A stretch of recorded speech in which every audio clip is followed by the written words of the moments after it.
refused to let my daughter and her abusive boyfriend live with me rent-free, so she told everyone I abandoned her. 6 months later, she came back begging for help to escape him.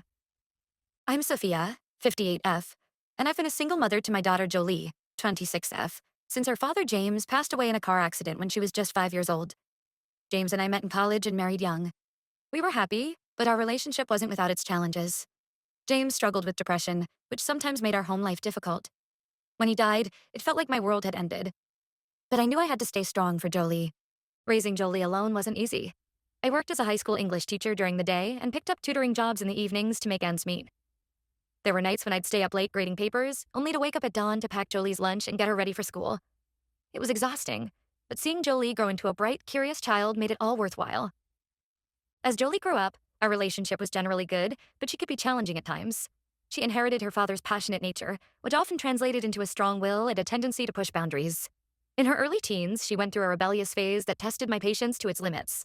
I remember one particularly difficult night when I caught her trying to sneak out to a party at 2 a.m. We had a huge argument that ended with both of us in tears. Despite these challenges, I always tried to be there for Jolie. I attended every school play, every parent-teacher conference, and every soccer game. I wanted her to know that no matter what, she could count on me. When Jolie turned 18, she decided she wanted to move out and live on her own. I was hesitant, worried she wasn't ready for the responsibilities of adult life. I remembered how hard it had been for me at that age, juggling college classes and part-time jobs. But Jolie was adamant. She said she needed to find herself and live her own life. Despite my reservations, I supported her decision. I helped her find an apartment and even paid her first month's rent to get her started. For the next few years, Jolie seemed to be doing well. She had a steady job at a local coffee shop and was taking some community college classes in graphic design. We'd meet up for dinner every couple of weeks, and while we had our occasional disagreements, things were generally good between us. I was proud of how she was managing on her own, even if I sometimes wished she'd visit more often or call more frequently. About 2 years ago, Jolie met her current boyfriend, Eric, 28M. At first, I was happy for her. Eric seemed polite and charming when I met him at a family barbecue I hosted. He brought flowers and complimented my cooking, which I appreciated. Jolie seemed happier than I'd seen her in a long time, always smiling and talking about their plans for the future. However, as time went on, I started to notice some concerning behavior. Eric didn't have a steady job and seemed to bounce from one temporary gig to another. He'd work as a bartender for a few weeks, then as a delivery driver, then as a landscaper. There was always an excuse for why things didn't work out. The boss was unfair, the hours were too long, the pay was too low. He'd often borrow money from Jolie, which she'd complain about to me but never seemed to address with him directly. I tried to gently suggest she talk to Eric about his financial habits, but Jolie would get defensive and accuse me of not supporting her relationship. She'd say things like, "You don't understand, Mom. Eric's just going through a rough patch. He has big plans." It reminded me painfully of conversations I used to have with James about his job struggles before Jolie was born. 6 months ago, Jolie lost her job at the coffee shop. She told me it was because of budget cuts, but I later found out from a mutual friend that she'd actually been fired for repeatedly showing up late. Apparently, she'd been staying up late, partying with Eric and his friends, making it hard for her to get to work on time. Around the same time, Eric moved in with her because he couldn't afford his own place anymore. I was worried, but I tried to be supportive. I offered to help Jolie look for a new job or even pay for some additional classes to improve her skills. But she brushed off my offers, saying she and Eric were figuring things out. Last month, Jolie called me in tears. She said she and Eric were being evicted because they couldn't pay rent. She begged me to let them move into my house, just until they get back on their feet. Her voice was shaky, and I could hear Eric in the background, urging her to convince me. I was torn. On one hand, I hated seeing my daughter struggle. The thought of her being homeless made my heart ache. I remembered the times when Jolie was little and I'd struggled to pay our heating bill in the winter. I never wanted her to experience that kind of stress. But on the other hand, I had concerns about enabling behavior that I saw as irresponsible. I'd worked hard to provide a stable home for Jolie, often at great personal sacrifice. The idea of Eric, who I'd never seen make a serious effort to contribute, living in my home didn't sit well with me. After thinking it over for a day, I called Jolie back. I told her that I'd be willing to let them stay with me under certain conditions. They would need to pay a small amount of rent, much less than they'd pay for an apartment. They both needed to actively look for jobs and show me proof of their job search efforts. They would need to contribute to household chores. No drugs or excessive drinking in the house. They would need to create a budget and financial plan to get back on their feet. I thought these were reasonable conditions. After all, I wasn't asking for much, just a token rent and some effort on their part to improve their situation. I even offered to help them with their resumes and job applications. But Jolie exploded. She accused me of being controlling and not understanding how hard things were for her generation. She said I was being cruel by putting conditions on helping my own daughter. Her words stung, especially when she brought up times in her childhood when I'd worked late and missed some of her events. "You were never there for me then, and you're not here for me now," she yelled. Eric then got on the phone and started yelling at me too, saying I was a terrible mother for not unconditionally supporting Jolie. He called me several nasty names that I won't repeat here. His aggression shocked me, and I found myself wondering if this was how he spoke to Jolie when they disagreed.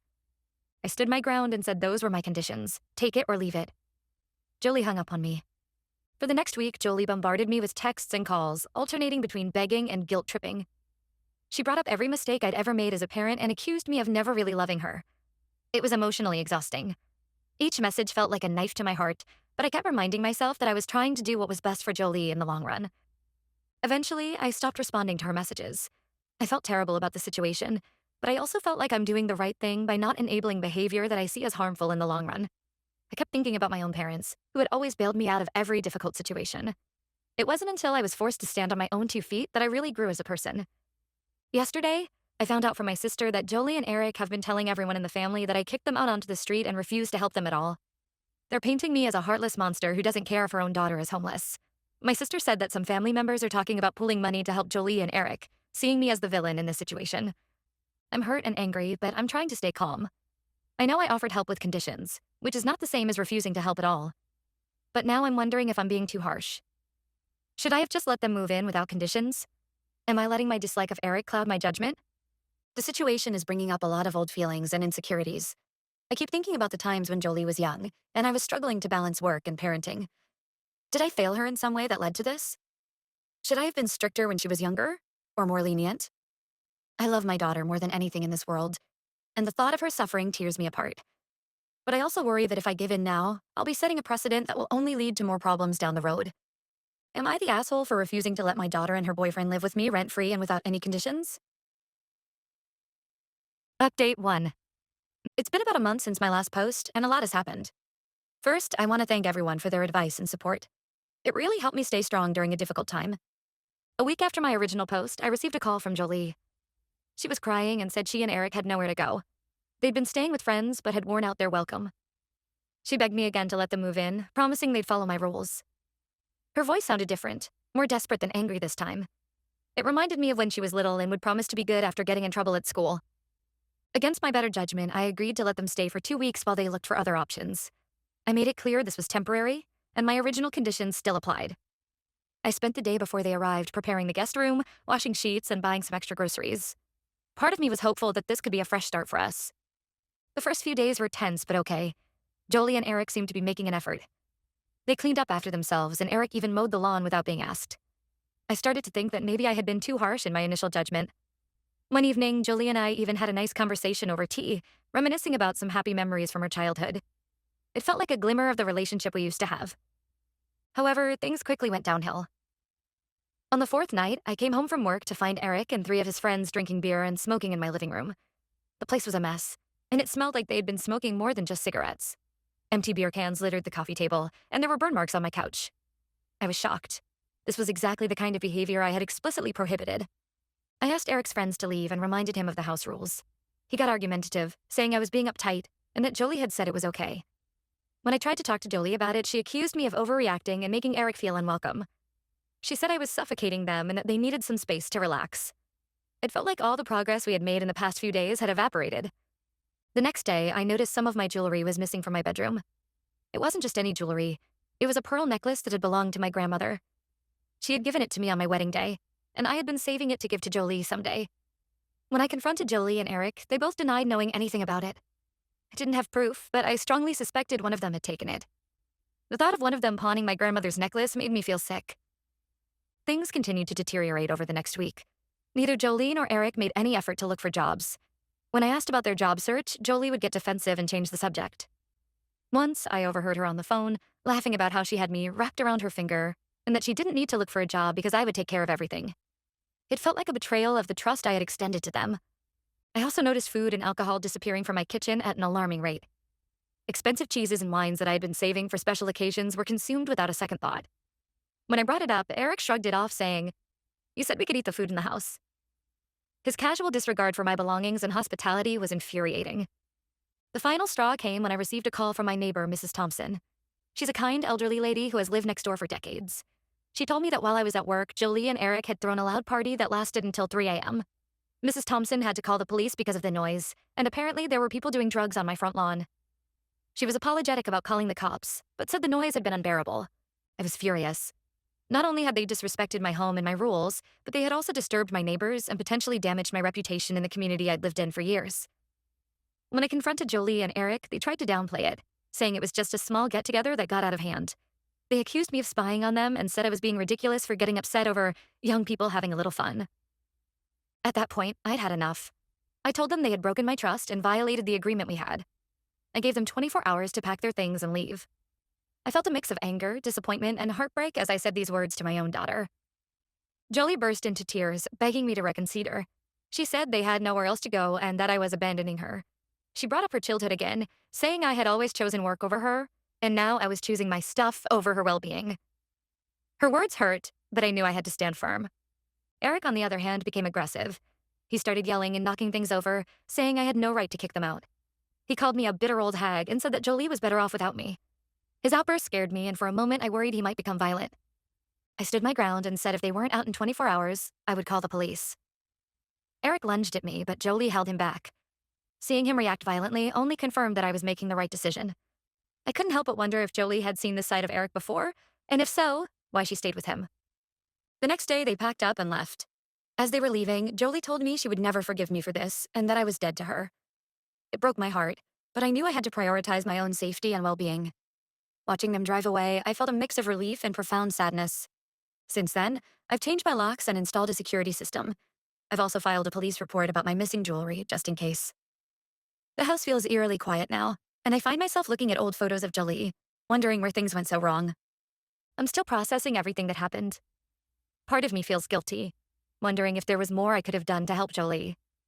But another part of me feels relieved to have my home and peace of mind back. I keep reminding myself that sometimes love means setting boundaries, even when it's painful. I've told my family the full story, so they understand why I had to ask Jolie and Eric to leave. Most of them have been supportive, though a few still think I should have done more to help. My sister suggested I reach out to Jolie again, but I'm not sure I'm ready for that yet. The wound is still too fresh. For now, I'm taking things one day at a time. I'm trying to focus on self-care and healing. I've started attending a support group for parents of adult children, which has been helpful. It's comforting to know I'm not alone in these struggles. I hope that someday Jolie will understand why I had to make this difficult decision. Until then, I'm left with a mixture of love, worry, and heartache, wondering what the future holds for my daughter and our relationship. Update 2. It's been 3 months since my last update, and I wanted to share some developments in the situation with Jolie and Eric. About a month after they left, I started receiving calls from debt collectors looking for Jolie. Apparently, she had taken out several high-interest payday loans and credit cards in the months before moving in with me, and now they were all in default. I explained that Jolie didn't live with me and I didn't know her current address. These calls were distressing, not just because of the constant harassment, but because they made me realize the extent of Jolie's financial troubles. I felt a mix of concern for her well-being and frustration that she hadn't been honest with me about her situation. The calls brought back memories of my own financial struggles when Jolie was young. There were times when I had to choose between paying the electric bill and buying new shoes for Jolie's rapidly growing feet. I remember the shame and stress of those days, and it pains me to think that Jolie might be experiencing something similar now. 2 weeks ago, I ran into Jolie's old friend from high school, Sarah, at the grocery store. Sarah and Jolie used to be inseparable. I remember them giggling together at sleepovers and supporting each other through their first heartbreaks. Seeing Sarah brought back a flood of happier memories. Sarah told me that Jolie and Eric had been staying with her for the past month. According to Sarah, Eric had become increasingly controlling and verbally abusive towards Jolie. Sarah had tried to talk to Jolie about it, but Jolie always defended Eric and said Sarah didn't understand their relationship. Sarah also mentioned that she had seen bruises on Jolie's arms, which Jolie tried to explain away as accidents. This information deeply troubled me. I've always worried about Jolie, but hearing about potential physical abuse took my concern to a whole new level. It reminded me of a coworker I had years ago who was in an abusive relationship. I remembered feeling helpless as I watched her come to work with poorly concealed bruises and a dwindling sense of self-worth. I decided to reach out to Jolie. I sent her a text saying I was worried about her and that I was here if she needed help. To my surprise, she responded almost immediately. She asked if we could meet for coffee. Her quick response made me wonder if she had been waiting for an opportunity to reach out. We met at a local cafe the next day. When I saw Jolie, my heart sank. She looked thin and tired, with dark circles under her eyes. Her usually vibrant red hair was dull and unkempt. As we talked, she broke down and admitted that things with Eric had gotten really bad. She said he had become physically abusive and that she was scared but didn't know how to leave. As Jolie spoke, I felt a mix of emotions: anger at Eric, guilt for not recognizing the signs earlier, and a deep, aching sadness for my daughter. I listened to her and told her that she didn't deserve to be treated this way. I offered to help her leave Eric and get back on her feet. This time, Jolie seemed genuinely ready to accept help. We came up with a plan.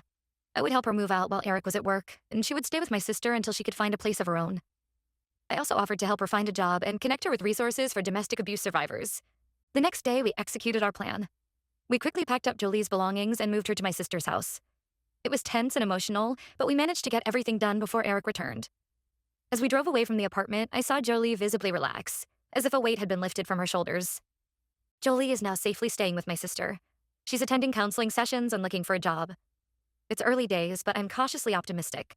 I know we have a long road ahead in rebuilding our relationship and helping Jolie heal, but I'm relieved that she's out of that dangerous situation. I'm still processing my own feelings about everything that's happened. I'm angry at Eric for how he treated my daughter, and I'm frustrated that it took things getting this bad for Jolie to accept help.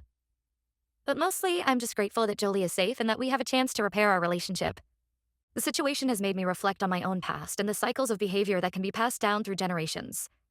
I remember my own mother's struggles with my father's alcoholism, and how those experiences shaped my own relationships. I'm determined to break these cycles and help Jolie build a healthier future for herself.